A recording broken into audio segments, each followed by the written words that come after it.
If you think about all the times where you lost it, all the times where you said something you shouldn't have, or you did something you shouldn't have, it all stemmed back to what someone did and or didn't do, and or what someone said and or didn't say. So that means that you allowed someone else's operating system to affect your operating system.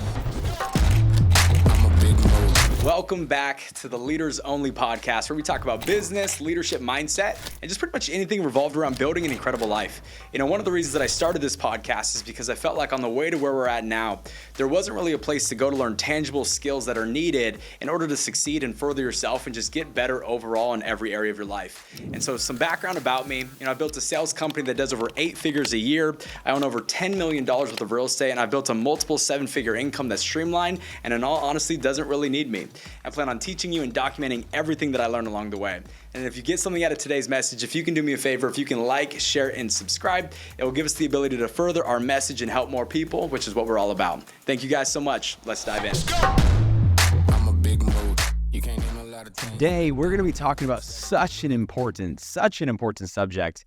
And it's something that I struggled with a ton throughout my entire life. And obviously, it's still something that I struggle with today. But I've gotten significantly better at it, and I'm going to be going over what I've done to get significantly better at it, and that's the ability to stay in emotional control.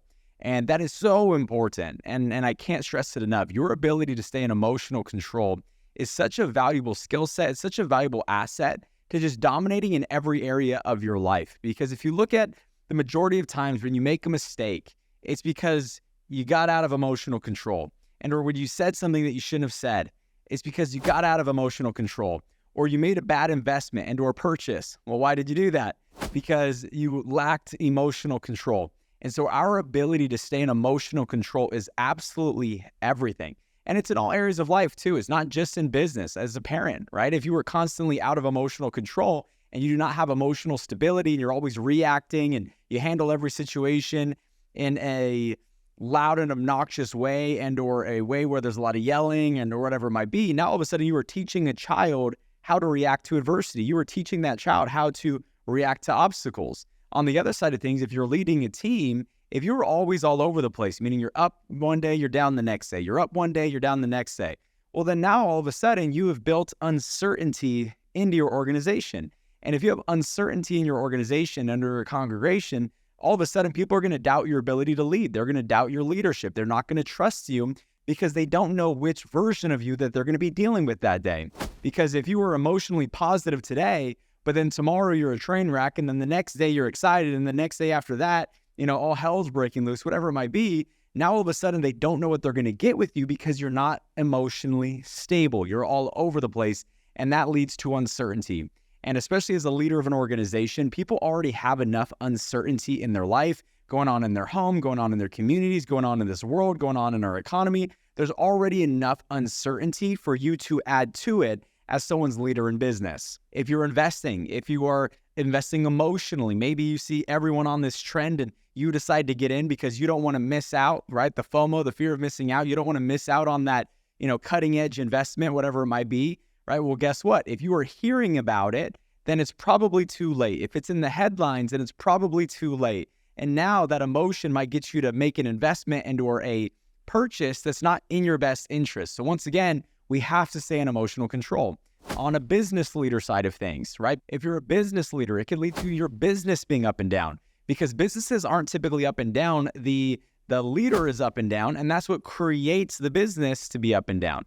There's no such thing as a variable business. There's just a variable person in charge of that business, which leads to a variable business, which means that your ability to, once again, stay in emotional control will lead to certainty in your business. I mean, if you look at our stock market, what causes the stock portfolio to rise and fall and rise and fall? And if we're just basing it off the United States, it's the emotions of those within our economy. It's the emotions of those within the United States that drives the performance of the stock market and or if it's going to crash. Because when people get nervous and scared, what do? They liquidate. But when things are moving and grooving, what do? They put more money into it. And so if people are liquidating and or funding, that drives the ups and downs of the stock market. Once again, being caused by people's emotions. So we have to understand that everything comes down to our emotions, even getting healthy, right? You might emotionally feel like relaxing. You might emotionally want that cake. but it's can you stay in emotional control and choose the future version of you over the current ones that the current level of you has. And that ability is what's going to determine the outcomes that we generate in our health and our marriages and our business and our relationships and our parenting styles, all of it.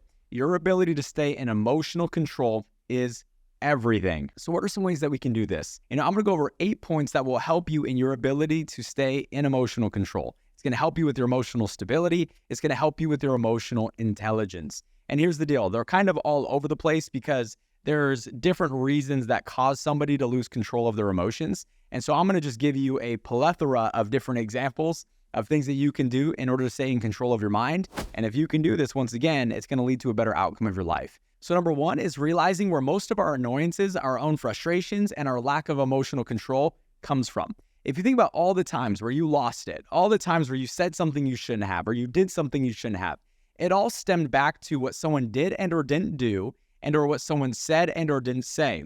So that means that you allowed someone else's operating system to affect your operating system. So they got upset and they came to you, and then all of a sudden it made you upset. They got angry and all of a sudden they came to you and it made you angry. So if we can realize that most people are just operating in their own perspective, most people are just operating in their own reality.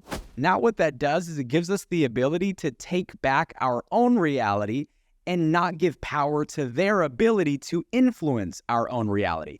Because a lot of times when people come to you and they're mad about something or they're sad about something or whatever it might be, if you're a good person and you haven't done anything wrong, 9 times out of 10, they're not mad at you, they're mad at the situation. 9 times out of 10, they're not sad with you, they're sad with the situation. So if we can help them through that situation, now they're no longer mad and or sad. But what happens is this: a lot of times someone will bring you a problem and you take it as a personal attack. You take it as they're coming at you. You take it as you did something wrong and you get all defensive.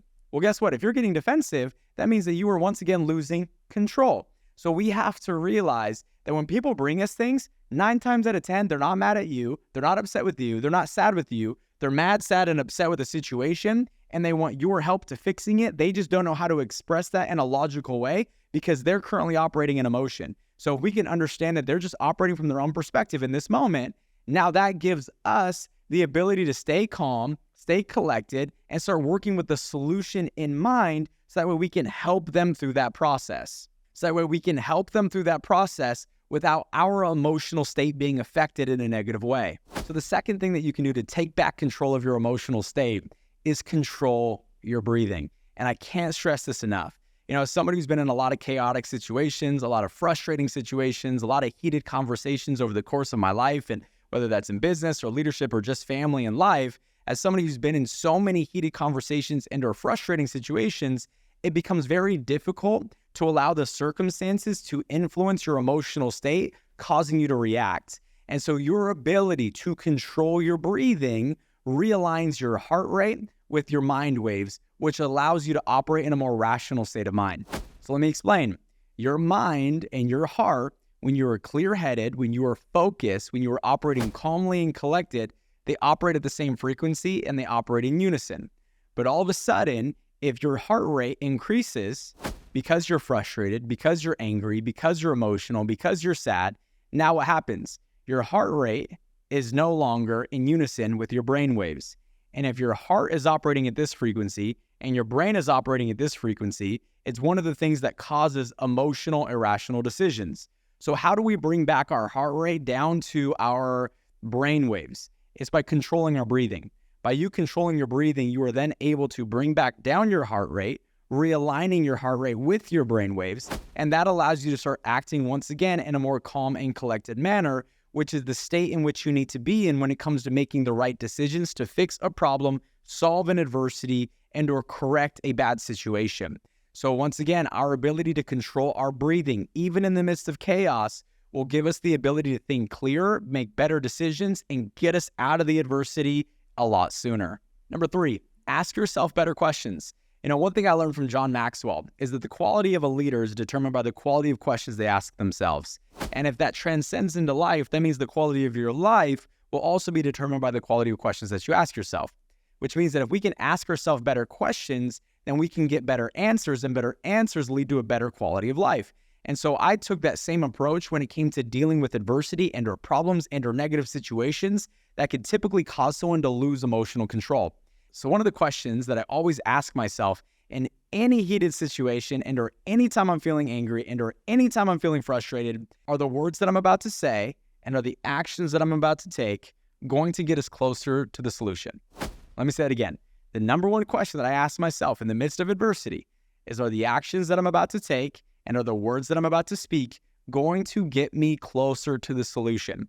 And if the answer to that question is no, I refrain from taking action, I refrain from speaking until I can come up with the solution in my mind.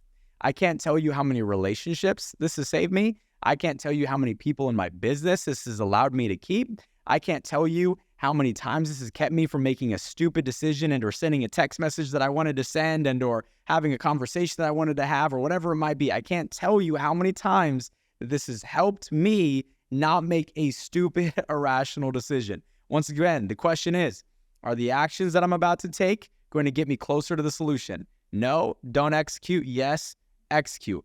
Are the words that I'm about to speak going to get us closer to a solution? Yes, speak. No, just refrain from speaking until you can come up with the solution.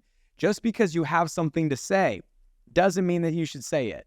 Just because you're feeling in some type of way doesn't mean you should do something about it. Sometimes the best thing that we can do is nothing, and sometimes the best thing that we can say is nothing. And our ability to just ask ourselves that simple question will allow us to make better, more sound decisions when it comes to the actions that we take and the words that we communicate. Number 4, be willing to reconvene later. This is big. This is big, big, big, big, big. Be willing to reschedule and deal with it another time. Because typically when adversity pops up, I don't care how tough you are, I don't care how strong you are, I don't care how much emotional intelligence you have, a part of you gets affected. Let's just be real. A part of you gets affected because it came out of nowhere, it's frustrating, it's annoying. So guess what? The worst thing that you can do in that moment is make a decision in that moment, because there is a part of you that's flustered. There is a part of you that's annoyed. There is a part of you that's frustrated. And so if you feel yourself feeling that way, let me say it again. If you feel yourself feeling that way, disconnect from the situation and reconvene later. So let's say you are in a meeting and it doesn't seem like that meeting is getting somewhere. Just say, hey, respectfully, at this moment, I feel like we're not agreeing and we're not coming to a solution. So can we reconvene and come back another time? Because as of right now, I feel like I'm a little frustrated. From the looks of it, it seems like you're a little bit frustrated with me, and I want to make sure that we get to the solution in a calm manner. And based off the direction in which this conversation is going, we're not going to find a solution today. So how about you take a day to think about it, I take a day to think about it, and then we reconvene tomorrow. Does that sound good to you? Fantastic. I can't tell you how many times that set me up for success, because A, it allowed me to think, B, it allowed me to slow down my emotions, C, it allowed me to come up with a plan or a solution. So when I went back into that meeting, I can think and operate once again with the solution in mind. And so what it also did, to be honest with you, another big part that I just didn't think of until right now, it allowed me to remove my ego. Because when you're frustrated, guess what you want to do? You want to prove the fact that you're right. When you're angry, guess what you want to do? You want to prove why you are right. So when all of a sudden you can remove those emotions and you can look at things from a bird's eye view, A, you can realize the faults that you had in the situation, and B, it allows you to enter back into the situation with a lot less ego and a lot more clarity on how to solve a problem. And a lot of times solving that problem is just you apologizing for your part in the situation. Because no matter how you slice it and dice it, if someone's frustrated with you, if someone's mad at you, then you had a part in the situation. I don't care how you slice it and dice it. People don't just get mad at people for no reason. People don't just get angry at people for no reason. So there's obviously something that you did, and you can try to defend it all you want, but that's just your ego speaking. So if you just take ownership of the fact that, hey, maybe I did do something. I might not be aware of what I did. My intentions might not be bad, but apparently I did something that made them feel a certain way. Once again, now you can enter that situation maybe in a more apologetic manner, maybe in a more solution-oriented manner. And once again, that will lead to you solving the problem without making a dumb decision. Number 5, pay attention to the buildup. What do I mean by this? A lot of times when somebody overreacts emotionally, it's not because of that situation. It's because of the buildup of a whole bunch of situations, and then it just happened to come out in that situation. So what do I mean? If you were constantly looking at all the negativity going on in the world and the wars and the news and all these different things, then once again, those things are affecting your emotions. And I'm not saying don't stay up to date. I'm not saying don't be aware. But if you are watching it enough to the point where it's affecting your state, then it is hurting you and it's hurting your ability to stay in emotional control. So number one, be careful of what it is that you're putting into your mind, what you're seeing, what you're witnessing, because all of these things can affect you in a negative way. Another thing is lack of sleep. You just being fatigued and being exhausted and being tired. And to be honest with you, this happened to me last night. One of the reasons that I am doing this specific training today, because I'm not proud of the way that I handled a situation last night. I'm not. And so I wanted to come up with a training that can help me solve the problem in my own situation. And that's where today's podcast and episode came from. It's me making a mistake. I had something completely planned for today, but I decided to change it because of how I was feeling and because I wanted to work towards a solution right away. So let me explain. Last week I worked an average of 19 hours a day, every day for 7 days straight. 19 hours a day, every day. And that's not an exaggeration. And so I was extremely exhausted. I was extremely tired. And last night there was a situation that popped up. And because of how fatigued I was and because of how tired I was not operating with the level of clarity that I needed to operate. I wasn't operating with the solution in mind. So all of a sudden a problem popped up and I didn't handle myself the best. Here's the deal. Did I still handle it in a pretty good way? Probably compared to most, but to be honest with you, compared to my standards and compared to the way that I'm used to operating, it was completely not like me.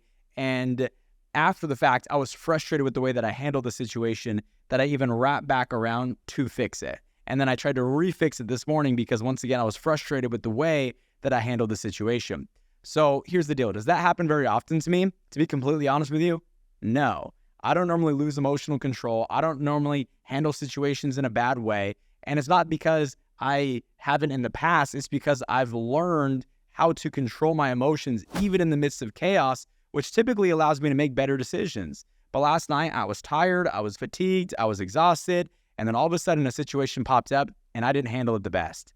And that's on me, right? I should have taken care of myself better. And so a lack of sleep, you being exhausted, you being tired, you not being properly hydrated, you feeding yourself the wrong foods, all of these things can lead to you making poor emotional decisions. Every single one of them. So your ability to take care of you and pay attention to the buildup, whether that's the buildup of being immersed and involved in all this negativity going around in the world, the buildup of a lack of sleep and or you being tired and or exhausted, the buildup of one small incident after a next small incident after a next small incident. So that will allow you to take a step back, take care of you, go get some rest if you need to, go take a nap if you need to, go get a massage if you need to, and then regroup and then get back in the game. Sometimes we're just fatigued and that's what leads to emotional, irrational decisions. And those things are not good for business. Number 6 is pay attention to the people that you surround yourself with. Because if you're hanging out with a whole bunch of people that overreact, that blow things out of proportion, that make every problem bigger than it actually is, well, then guess what you will start to do by default and just by association?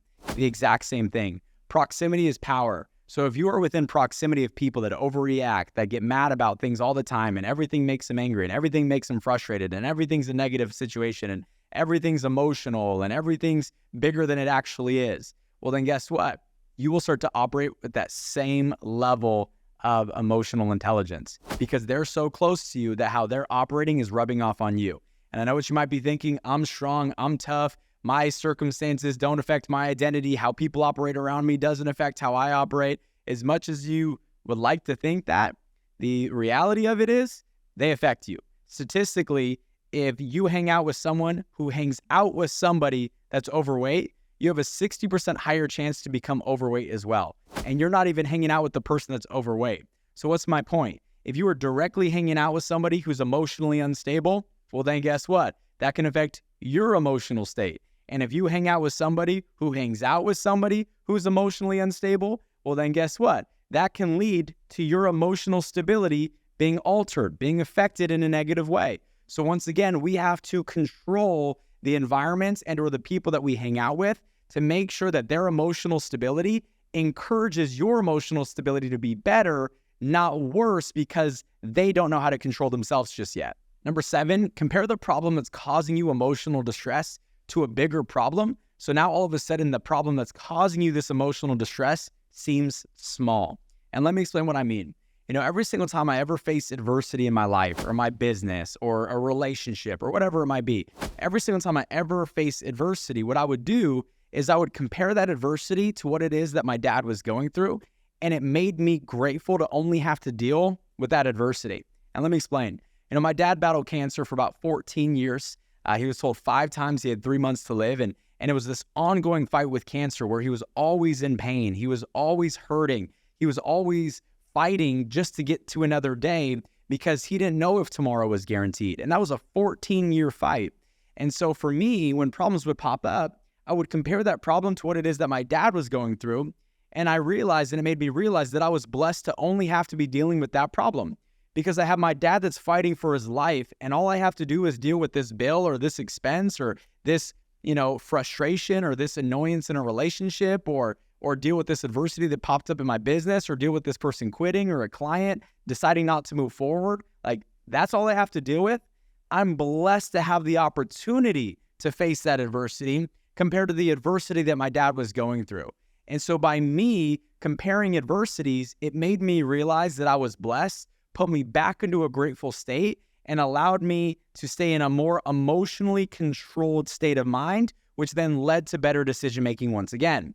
So if I can just encourage you to do something, it's take the problem that you're facing, put it up against bigger problems that are going on in the world, and then all of a sudden it'll make your problem feel small, and it'll make you grateful for your problem, and it'll change your emotional state and allow you to make better decisions. And last but not least, number 8, which is stay grounded in your faith. And for me, that's helped tremendously because it allows me to walk through life with so much peace because it doesn't matter how big the adversity is, how big the problem is, how big the situation is. I know that my God is bigger. And so one of my favorite verses is actually John 13, verse 7. And it says, "You do not realize now what I am doing, but later you will understand." You do not realize now what I am doing, but later you will understand. So you may not realize now, while in the midst of that adversity, what God is doing, but later you will understand. You may not realize now in the midst of the problem, what's going on or what God is doing, but later you will understand. We have to realize that today's biggest adversities could be tomorrow's greatest blessings if we just continue to push through, we continue to stay the course, and we continue to have faith that a better tomorrow is coming. So just realize, guys, that when you're operating with faith, fear, worry, doubt, and anxiety, those things tend to remove themselves from the picture, which makes it a lot easier to operate with better emotional intelligence, which ultimately will lead to a more blissful, better life, business, organization, you name it. So stay grounded in your faith, and I promise you'll operate with a lot more peace through every situation, not just the problems. And so with that being said, guys, if you got something out of today's message, if you can do me a favor, if you can like, share, subscribe, comment, review, you name it, all of those things help. And obviously we put out all this information for free just because we want to help as many people as possible. So once again, if you guys can do that, that would be amazing. With that being said, thank you guys for joining us today, and I'm excited to see you next week on the Leaders Only Podcast.